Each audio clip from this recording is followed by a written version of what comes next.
부처님 당시에는 법문 한 번 듣고도 깨달았다는데 지금은 왜 안 되나요?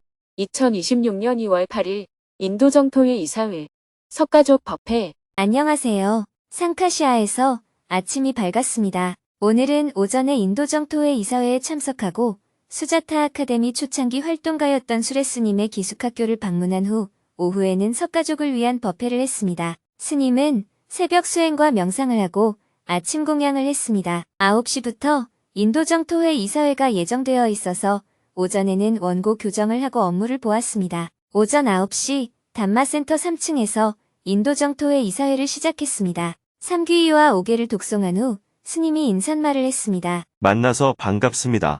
다들 잘 지내셨어요? 담마센터가 기공식을 한 지가 오래되었는데 아직 건물이 안 올라가네요. 준비한다고 수고들 하셨습니다. 올해 안으로는 공사가 이루어져야 하니까 다들 협력해서 잘 만들어 주시기를 바랍니다.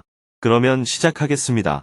브라한카님이 통역을 맡아 이사회를 진행했습니다. 인도 JTS 활동가 김윤태님이 2025년 진행 내용과 2026년 사업계획을 보고했습니다. 2025년에는 담마센터 기본 설계와 부지 측량을 완료했습니다. 2026년에는 해외기부금 등록 허가 신청을 추진하고 시공사를 선정해 공사에 착수할 계획입니다. 스님은 보고를 들은 후 건축 설계에 대해 논의를 이어갔습니다. 설계도를 보며 여러 문제를 짚었습니다. 부엌이 1층에 있는데 식당이 2층에 있으면 엘리베이터 없이 음식을 옮기기 어려운 문제가 있었습니다. 또 음식 동선을 구체적으로 검토하며 부엌에서 바로 배식할 수 있도록 공간을 재배치할 것을 제안했습니다. 건물 배치 방향도 논의했습니다. 스님은 상카시아 스투파 방향을 고려해 건물의 방향을 정해야 한다고 했습니다. 차량 진입 동선에 대해서도 정면으로 차가 들어오면 회전 공간이 필요해 강당 부지가 줄어드는 문제를 지적하고 측면으로 진입하는 방안을 제안했습니다. 오늘 이사회가 예상보다 길어지겠네요. 우선 여기 계신 분들이 현재 담마센터 부지를 가지고 어떻게 하면 효율적으로 배치할 수 있을지 다시 구상해보면 좋겠습니다. 여러분끼리 논의하는 시간을 가진 후에 저와 함께 현장에서 땅을 보면서 다시 이야기합시다. 저는 10시부터 다른 일정이 있기 때문에 다녀와서 다시 합류하겠습니다.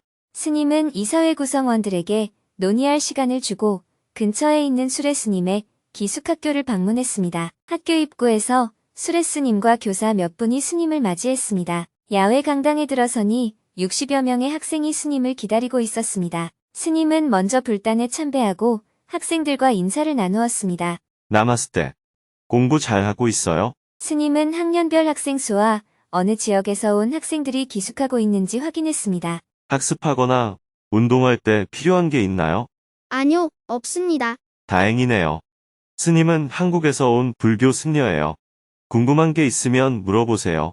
학생 2명이 한국의 환경은 어떠한지, 어떤 농사를 짓는지 물어보았습니다. 스님은 질문에 답하고 격려의 말을 건넸습니다. 저도 시골에서 자랐어요. 학교도 먼 거리를 다녔어요. 한국도 옛날에는 많이 어려웠습니다. 그러나 한국이 오늘날 발전하게 된 것은 그 어려운 가운데 모든 아이에게 의무교육을 시켰기 때문입니다. 옛날에 농사를 지을 때는 특별한 교육 없이도 농사를 지을 수 있었지만 산업화를 거치면서부터는 기술과 지식을 갖고 노동을 해야 합니다. 여러분도 앞으로 노동을 하더라도 기술과 지식이 있는 노동을 하게 될 것입니다. 그렇기 때문에 지금 학습을 열심히 해야 합니다. 알겠지요? 스님은 학생들에게 공책과 인도 전통 간식, 미타이와 과자를 선물했습니다. 선생님들에게도 달력과 희망 편지를 전했습니다. 이어서 수레스님과 함께 기숙학교 시설을 둘러보고 공사가 진행 중인 곳도 살펴보았습니다. 학교를 둘러본 후 스님은 수레스님에게 학교 운영비에 보탰으라며 보시금을 전하고 담마센터로 돌아왔습니다. 곧바로 이사회 구성원들과 함께 건축 부지를 둘러보며 그간 논의한 내용을 나누었습니다. 구상하느라 고생했어요. 오늘은 이 정도로 이사회를 마무리합시다. 점심 공양 후 스님은 수바스님의 요청으로 태어난 지 10개월 된 손녀의 삭발 의식을 해주었습니다. 스님이 잘라준 머리카락을 손녀의 할머니가 받아 곱게 간직했습니다. 스님은 아이에게 선물도 주었습니다. 나중에 자라서 20년 후에 결혼 지참금에 보태세요. 12시 30분, 스님은 석가족 법회를 하기 위해 단마발 스님이 운영하는 절로 이동했습니다. 법회에 앞서 스님은 단마발 스님을 만났습니다. 얼마 전 성지 순례객들이 이 절에 머물렀는데 반응이 좋았다며 감사 인사를 전했습니다. 이어서 절 운영 상태를 묻고 보시금을 전달했습니다. 스님은 법당으로 이동하여 참배했습니다. 깐노지에서 온 부부가 스님에게 향수와 흰천을 선물했습니다. 오후 1시 빨리어로 3귀이와 5개를 독송하고 석가족 법회를 시작했습니다. 약 100명의 석가족이 참석했습니다. 스님은 인도의 변화와 인도 정부의 불교 유적 정비 사업, 그리고 석가족의 역할에 대해 이야기를 한 후 석가족들과 직문직설 시간을 가졌습니다. 누구든지 손을 들고 스님에게 궁금한 점을 물었습니다. 3시간 동안 이어진 대화에서 10명이 차례대로 질문하고 스님과 대화를 나누었습니다. 그중 한 명은 부처님 시대에는 법문을 듣고 깨달음을 얻은 사람이 많았는데 왜 지금은 그런 사례가 없는 것처럼 보이는지 질문했습니다. 부처님 당시에는 법문 한 번 듣고도 깨달았다는데 지금은 왜 안 되나요? 부처님 당시에는 법문을 듣고 깨달음을 얻는 사례가 많았습니다.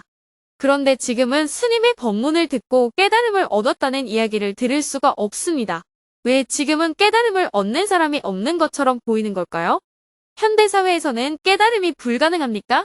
부처님의 법은 그 당시보다 지금이 훨씬 더 깨닫기 쉽습니다. 우리가 깨달음이라는 것을 너무 높고 거창한 단계로만 생각하기 때문에 현실에서는 어렵다고 느끼는 것뿐입니다. 실제로 현대사회에서도 부처님의 가르침을 듣고 삶이 바뀐 사람들이 아주 많습니다.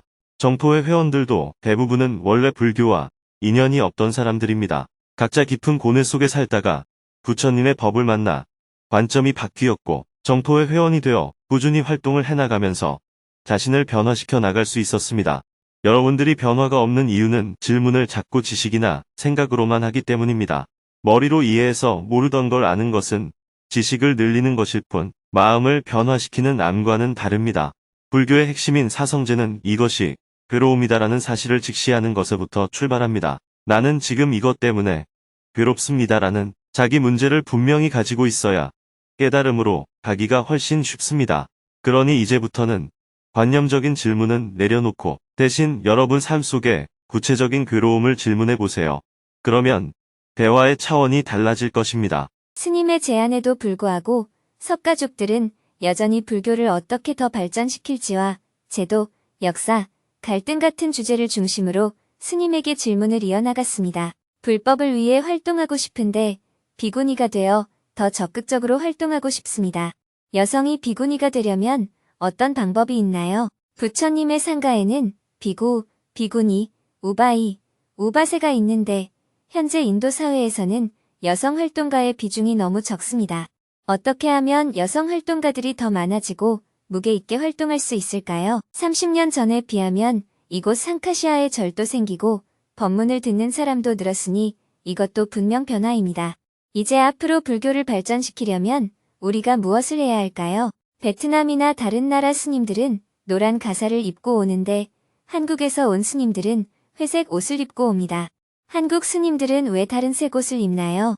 그리고 북한에도 불교 신자가 있나요? 인도에서 배를 타고 한국에 간 아유디아 공주 이야기를 들었습니다. 한국에도 가야라는 나라가 있었다는데 정말인가요? 석가족들은 점점 정치, 경제, 기술, 세 갈래 길로 나뉘어 살아가고 있습니다. 서로 다른 길을 가는 사람들이 어떻게 하나로 힘을 합칠 수 있을까요? 고타마 시타르타가 부처님이 된 후 석가족과 모리아 조광족이 모두 왕의 길을 내려놓고 수행의 길로 들어섰다고 알려져 있습니다. 이 이야기가 사실인가요? 이곳 상카시아에 부처님의 성지가 있다는 것을 스님은 어떻게 아셨나요? 그리고 저 스투파의 소유권을 두고 다른 종교와 갈등이 있는데 상대방이 무조건 싸우려고 하면 어떻게 해야 하나요? 많은 이야기를 나누다 보니 2시간이 훌쩍 지나갔습니다. 잠시 휴식 시간을 가졌습니다. 휴식을 마치고 다시 대화를 이어갔습니다. 스님은 힌두교, 자이나교와 불교가 같은 용어를 쓰지만 개념이 완전히 다르다는 것을 하나하나 풀어주며 부처님의 가르침이 갖는 고유한 특징을 이야기해 주었습니다. 불교가 성립되기 이전 인도에는 브라만교가 있었고, 불교가 등장하던 당시의 인도 사회에는 매우 다양한 사상과 종교가 공존하고 있었습니다. 이후 북타 시대에 이르러 브라만교는 힌두교로 재편되며 다시 부흥하게 됩니다. 이 과정에서 여러 종교가 함께 사용하는 용어가 많습니다. 예를 들어 니르바나라는 말은 불교만의 전유물이 아니라 힌두교나 다른 인도 종교에서도 사용됩니다. 단마라는 말 역시 힌두교에서도 사용하는 용어로 공통적으로 쓰입니다. 붓다 또한 고유명사가 아니라 깨달은 이를 뜻하는 보통명사로 자이나교에서는 마하비라를 붓다라고 부르기도 합니다. 윤회 사상 또한 인도 전통 종교 전반에 걸쳐 공유되는 관념입니다. 그렇다면 브라만교, 힌두교, 자이나교와 구별되는 불교만의 근본적이고 독창적인 특징은 무엇일까요? 불교가 다른 종교와 구별되는 독창적인 특징. 첫째는 중도입니다. 중도라는 개념은 불교에서 처음 제시된 용어로 쾌락주의와 고행주의를 모두 떠난 길을 의미합니다. 이 중도의 통찰에서 바로 팔정도가 전개됩니다. 중도는 불교만이 지닌 독자적인 핵심 사상입니다. 둘째는 영기입니다. 이것 또한 다른 종교에서는 찾아볼 수 없는 불교 고유의 개념입니다. 사리푸트라는 원래 산자야의 제자였으나 부처님의 제자인 아사지로부터 영기에 대한 간단한 설명을 듣고 즉시 깨달음을 얻어 부처님의 제자가 되었습니다. 또 부처님께서 보리수 아래에서 이 연기법을 깨달았다고 말할 수 있습니다. 그리고 이 연기의 통찰 위에서 부처님은 4가지 진리, 즉 사성제를 설하셨습니다. 이것이 괴로움이다. 이것이 괴로움의 원인이다. 이것이 괴로움의 소멸이다. 이것이 괴로움이 다시는 일어나지 않는 길이다. 이 중도와 연기, 그리고 사성제야말로 불교의 가장 핵심적인 가르침입니다. 그리고 부처님께서는 이렇게 말씀하셨습니다. 앞으로 누군가 이것이 불교다, 저것이 불교다라고 주장하더라도 그것을 무조건 받아들이거나 무조건 배격하지 말고 나의 가르침인 중도 연기 사성제에 비추어 보아라. 그 내용이 그것들과 일치하면 붓다의 가르침으로 받아들이고 일치하지 않으면 버려라. 이 연기법으로부터 나온 것이 무상과 무아입니다. 그렇다면 오늘날의 우파니샤드 철학이나 베단타 철학과 불교는 어떤 공통점과 차이점이 있을까요? 우파니샤드와 베다 전통에서는 브라만을 성스러운 절대적 실제로 봅니다. 그러나 부처님께서는 그러한 본질적이고 절대적인 성스러움은 없다고 하셨습니다. 우리가 어떤 대상을 성스럽다고 생각하면 성스러워지고 성스럽지 않다고 생각하면 성스럽지 않을 뿐 존재 자체에 고정된 성스러움이 있는 것은 아니라는 것입니다. 또 힌두 전통에서는 모든 인간의 내면에 아트만이라는 영원하고 성스러운 자아가 있다고 말합니다. 그러나 불교는 그러한 아트만의 존재를 부정합니다. 이것이 바로 무아의 가르침입니다. 힌두교가 어떤 영원한 실체의 존재를 전제한다면 부처님께서는 영원한 것은 없으며 모든 것은 끊임없이 변한다고 설하셨습니다. 이것이 무상입니다. 열반을 추구한다는 점, 깨달음을 통해 붓다가 된다는 점에서는 불교와 인도 전통 사상이 비슷해 보일 수 있습니다. 그러나 이러한 형식적 유사성은 핵심이 아닙니다. 불교의 근본은 중도와 연기 사상에 있습니다. 그러나 현대에 이르러 과학이 발달하면서 과학적으로는 부처님의 가르침이 사실에 더 가깝다고 받아들여지고 있습니다. 카르마는 운명이 아니라 습관입니다. 카르마라는 개념 역시 인도 전통 사상에도 존재하지만 그 의미는 불교와 본질적으로 다릅니다. 인도 전통에서는 카르마를 태어날 때 이미 정해진 운명처럼 이해하는 경향이 강합니다. 반면 부처님께서는 카르마를 형성된 것이라고 설명하셨습니다. 즉 카르마란 타고난 운명이 아니라 반복된 행위와 의식이 만들어낸 습관의 구조입니다. 사람의 성격이나 성향이 쉽게 바뀌지 않는 것은 타고났기 때문이 아니라 오랜 시간에 걸쳐 형성되었기 때문입니다. 습관은 고치기 어렵지만 그렇다고 해서 바꿀 수 없는 것은 아닙니다. 예를 들어 담배를 끊지 못하는 사람을 우리는 담배에 중독됐다라고 말합니다. 그것은 전생부터 담배를 피우는 운명을 타고났기 때문이 아니라 반복된 행위로 그런 습관이 형성된 것입니다. 그러니 바꿀 수 있습니다. 결국 부처님의 가르침은 운명을 바꿀 수 있다는 것입니다. 우리가 중생이라고 불리는 이유는 형성된 어리석음과 무지가 지혜를 가리고 있기 때문입니다. 그러나 그 어리석음과 무지가 사라지면 누구나 지혜로워질 수 있습니다. 그래서 사람은 누구나 어떤 사람이든 괴로움 없이 살 수 있습니다. 그 괴로움이 없는 상태가 바로 니르바나입니다. 그것은 불가능하거나 특별히 어려운 것이 아닙니다. 우리가 괴로운 이유는 카르마, 곧 습관에 끌려다니기 때문입니다. 담배를 피우지 않는 사람은 하루 종일 담배를 피우지 않아도 전혀 괴롭지 않습니다. 그러나 담배를 피우는 사람은 하루만 못 피워도 괴롭다고 합니다. 그 사람이 괴로운 이유는 담배를 피우는 습관, 즉 담배 피우는 카르마를 가지고 있기 때문입니다. 담배 피우는 카르마를 가진 사람에게는 담배를 안 피우는 일이 엄청난 괴로움이지만 담배를 피우지 않는 사람에게 그것은 아무 일도 아닙니다. 이처럼 우리가 습관으로부터 자유로워지면 누구나 괴로울 일이 없습니다. 인도에서 살아온 사람에게 인도의 삶은 전혀 힘들지 않습니다. 그러나 한국에서 온 사람들에게는 인도의 삶이 매우 고되고 낯설게 느껴집니다. 그렇다면 한국 사람들이 인도에 오면 왜 괴로워하는 것일까요? 그 이유는 한국에서 형성된 자신의 습관, 곧 자기의 카르마를 움켜쥐고 있기 때문입니다. 이것은 여러분이 한국에 가도 마찬가지입니다. 한국 사람들이 맛있다고 여기는 음식을 여러분은 도무지 먹지 못합니다. 그 음식이 문제일까요? 아닙니다. 그것 역시 습관의 문제입니다. 그러므로 괴로움의 근본 원인은 환경이나 대상이 아니라 그것을 붙들고 있는 자신의 습관, 곧 카르마 때문입니다. 그래서 누구나 이 카르마로부터 자유로워지면 우리는 어디에서든 괴로움 없이 살 수 있습니다. 괴로움의 원인은 환경이 아니라 습관에 있습니다. 붓다 단말한 연기법, 중도, 열반, 니르바나와 같은 용어를 배우는 것이 아닙니다. 붓다 단마는 자기 경험 속에서 괴로움이 어디서 오는지를 스스로 자각하는 것입니다. 예를 들어, 내가 인도 음식을 먹다가 도저히 못 먹겠다. 인도에 살기에는 음식 때문에 너무 힘들다고 느꼈다고 해봅시다. 그때 괴로움의 원인은 음식이 아니라 내 습관에 있다는 것을 자각하는 것이 붓다 단마입니다. 이것을 알게 되면 괴로움 없이 어떤 음식이든 먹을 수 있게 됩니다. 그때 우리는 괴로움의 원인이 외부에 있는 것이 아니라 내 안의 습관과 집착에 있다는 것을 자각하게 됩니다. 제가 인도 성지순례에서 순례객들에게 호텔이나 좋은 음식 대신 순례자 숙소와 불편한 환경을 제공하는 이유도 그들을 고생시키기 위함이 아닙니다. 그 체험을 통해 괴로움이 어디에서 생겨나는지 그것을 체험적으로 알게 하기 위함입니다. 옛날 사회와 교육제도에서는 여성을 차별하고 교육을 시키지 않았기 때문에 사람들은 여성이 본래부터 남성보다 능력이 부족하다고 생각했습니다. 그래서 전생에 복을 못 지으면 여자로 태어나고 복을 지어야 남자로 태어난다는 논리까지 생겨났습니다. 그러나 지금은 여성도 교육을 받고 차별을 없애버리면 남자보다 더 뛰어난 재능을 가진 사람이 나오기도 합니다. 그러면 이것은 문명이 아니잖아요.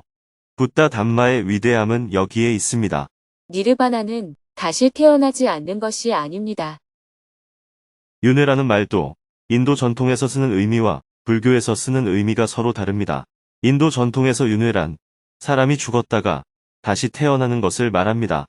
그 맥락에서 니르바나는 다시는 태어나지 않는 상태를 뜻합니다. 그러나 부처님이 말씀하신 윤회는 이런 생사 반복의 의미와는 성격이 다릅니다.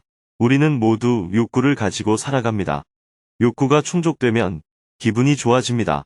그것을 즐거움이라 합니다. 반대로 원하는 것이 이루어지지 않으면 기분이 나빠지는데 그것을 괴로움이라 합니다. 우리의 삶은 이 즐거움과 괴로움이 되풀이되는 과정입니다. 예를 들어 오늘 1만 루피를 얻으면 기분이 좋고 1만 루피를 잃으면 괴롭습니다. 아들을 낳으면 기쁘고 아들이 죽으면 괴로워집니다. 반면 길에서 돌멩이 하나를 주었다고 합시다. 그러면 크게 기분이 즐겁지 않습니다. 그 돌멩이를 잃어버렸다고 해도 별로 기분이 나쁘지 않습니다. 즐거움이 큰 만큼 괴로움도 커지는 것. 이것이 부처님이 말씀하신 윤회입니다. 즉 고와 락이 되풀이되는 흐름입니다. 담배를 예로 들어보겠습니다. 담배를 피우는 사람은 담배를 피우면 기분이 좋고 못 피우면 기분이 나빠집니다. 이것 역시 즐거움과 괴로움이 반복되는 윤회의 한 형태입니다. 이때 중요한 것은 피울 것인가 말 것인가를 선택하는 것이 아닙니다. 대신 지금 담배를 피우고 싶어 하는구나 하고 그대로 알아차려 보는 것입니다. 피우지도 않고 억지로 참지도 않은 채 단지 비우고 싶어하는 마음을 있는 그대로 지켜보는 것입니다. 이렇게 알아차리면 즐거움도 사라지고 괴로움도 일어나지 않습니다. 그래서 보락의 윤회가 끊어집니다. 이것이 붓다 담마에서 말하는 니르바나입니다. 만약 다시 태어나지 않는 것이 니르바나라면, 지구의 인구가 모두 사라지면 그것이 니르바나입니까? 그렇지 않습니다. 니르바나란 괴로움이 더 이상 일어나지 않는 상태를 말합니다. 인도 전통과 불교에서 같은 용어들이 쓰이다 보니 붓다 담마를 힌두 담마의 관점으로 이해하는 혼동이 생깁니다. 여기서 어느 쪽이 옳고 그르냐를 말하려는 것이 아니라 붓다 담마가 무엇인지를 분명히 알자는 것입니다. 여러분 누구나 다 붓다 담마에 따라서 수행하면 실제로 괴로움이 줄어들고 나아가 괴로움이 사라지는 것을 경험할 수 있습니다. 이어서 다시 질문을 받고 대화를 이어갔습니다. 한 분이 손을 들고 어떻게 해야 일상생활 속에서 붓다 담마를 지키며 살아갈 수 있는지 스님에게 질문했습니다. 일상 속에서 어떻게 붓다 담마를 지키며 살 수 있을까요? 우리는 매일 일하고 활동하며 살아갑니다. 그 속에서 어떻게 붓다 담마를 지키며 살 수 있을까요? 세상에는 잘못된 일도 많고 장애물도 많은데 어떻게 해야 올바른 길로 나아갈 수 있을까요? 밖을 한번 보세요. 작은 벌레들이 나뭇잎을 갉아먹으며 삽니다. 그들은 누가 도와줘서 사나요? 아니면 스스로 살아가나요? 저 작은 새들도 누가 도와줘서가 아니라 자기 힘으로 살아갑니다. 작은 새도 스스로 사는데 하물며 사람이 스스로 살기가 어렵겠습니까? 이 도리를 알면 사는데 아무 어려움이 없습니다. 새가 모이를 먹으려는데 누가 치워버렸다고 합시다. 새가 괴로워하며 화를 낼까요? 아닙니다. 이게 없으면 옆에 있는 걸 먹으면 됩니다. 우리도 마찬가지예요. 어떤 일을 하려다 안 될 수도 있습니다. 그러면 다른 방법을 찾으면 됩니다. 어떤 사람과 결혼하려 했는데 그 사람이 싫다고 하면 다른 사람과 하면 되잖아요. 왜 꼭 그 사람이어야 합니까? 그걸 집착이라고 합니다. 이 집착이 바로 괴로움의 원인입니다. 공무원이 되기 위해 시험을 볼 수도 있습니다. 그 결과 시험에 떨어질 수도 있어요. 그러면 다시 공부하거나 다른 일을 하면 됩니다. 괴로워할 일이 아니에요. 괴로워한다는 것은 거기에 집착하고 있다는 뜻입니다. 그래서 부처님께서 이것이 괴로움이다. 이것이 괴로움의 원인이다 하고 말씀하신 거예요. 집착이 바로 괴로움의 원인이라고 하신 겁니다. 이런 붓다 담마를 알면 삶에서 괴로움이 사라지거나 줄어듭니다. 그 결과 삶이 자유로워져요. 여러분이 좌절하거나 절망하는 것은 일이 안 돼서가 아니라 거기에 집착하기 때문에 생기는 것입니다. 저 또한 이 담마 센터를 짓는데 집착하면 괴로울 거예요. 30년 전부터 짓고 싶었지만 아직도 이루어지지 않았잖아요. 그러나 집착하지 않으면 괴롭지 않습니다. 포기하지는 않고 그저 인연 닿는 대로 해나갈 뿐입니다. 대화를 마칠 무렵 마지막 질문자가 손을 번쩍 들고 스님에게 질문했습니다. 부정적인 생각이 정말 나쁜 영향을 줄까요? 우리는 살면서 부정적인 생각에 자주 휩쓸리곤 합니다. 부정적인 생각이 실제로 우리에게 나쁜 영향을 주나요? 부정적으로 생각을 하면 나쁜 영향을 받습니다. 옛날 부처님 당시에는 불과 촉천민들이 죽으면 화장을 안 하고 숲에 버렸습니다. 개나 쥐가 죽으면 버리듯이 숲에 버렸습니다. 그러면 시체를 버린 숲은 부정한 곳인가요? 성스러운 곳인가요? 부정한 곳입니다. 부정하다는 것은 내가 그곳에 가면 재수가 없다거나 나쁜 일이 생긴다는 생각을 하는 거예요. 그래서 그런 곳에는 아무도 가지 않습니다. 그러나 사람을 만나지 않고 수행을 하는 수행자에게는 그런 곳이 오히려 좋습니다. 부처님은 그곳에서 수행을 했고 깨달음을 얻었습니다. 우리는 부처님이 깨달음을 얻은 곳, 처음 설법한 곳을 부정한 곳이라고 하나요? 성스럽다고 하나요? 성스러운 곳이라고 생각합니다. 그러면 그 장소에 부정한 것, 성스러운 것이 있는 거예요? 아니면 우리의 마음에 있는 거예요? 마음에 있습니다. 붓다 담마의 관점에서는 부정한 것도 없고 성스러운 것도 없다고 말할 수 있습니다. 그러나 우리의 마음은 늘 부정한 것이나 성스러운 것이 있다고 생각합니다. 시체를 버리면 부정하다고 생각하고 부처님이 계셨다고 하면 성스럽다고 생각합니다. 사르나트는 원래 시체를 버리던 숲이었습니다. 그러나 그곳에서 부처님이 수행자들에게 설법을 했기 때문에 성스러운 곳이라고 하잖아요. 이 옷은 부정한 옷일까요? 성스러운 옷일까요? 원래 부정한 옷이에요. 왜냐하면 시체를 덮었기 때문입니다. 그러나 수행자가 입었기 때문에 성스러워졌어요. 이처럼 존재에는 성스러움도 없고 부정함도 없습니다. 다만 우리 마음에 부정한 생각, 성스러운 생각이 있을 뿐입니다. 붓다 담마는 알면 알수록 정말 위대하다고 말할 수 있습니다. 종교로서의 불교를 믿거나 힌두교를 믿거나 기독교를 믿는 것과는 다른 문제입니다. 붓다 담마는 진실을 말하고 있습니다. 믿음을 말하는 것이 아닙니다. 감사합니다. 잘 알았습니다. 오후 4시가 넘어 법회를 마쳤습니다. 4시 30분, 스님은 담마센터에 남아있는 활동가들에게 인사하고 델리로 출발했습니다. 저는 델리에서 일정을 마치고 밤에 기차로 가야로 이동하겠습니다. 모두들 수자타 아카데미에서 만납시다. 차를 타고 약 7시간을 이동해 밤 10시 30분에 델리 인근 숙소에 도착했습니다. 내일은 오전에 인도 공과대학에서 강의를 하고 오후에는 비베카난다 국제재단을 방문한 후 밤 기차를 타고 가야로 이동할 예정입니다.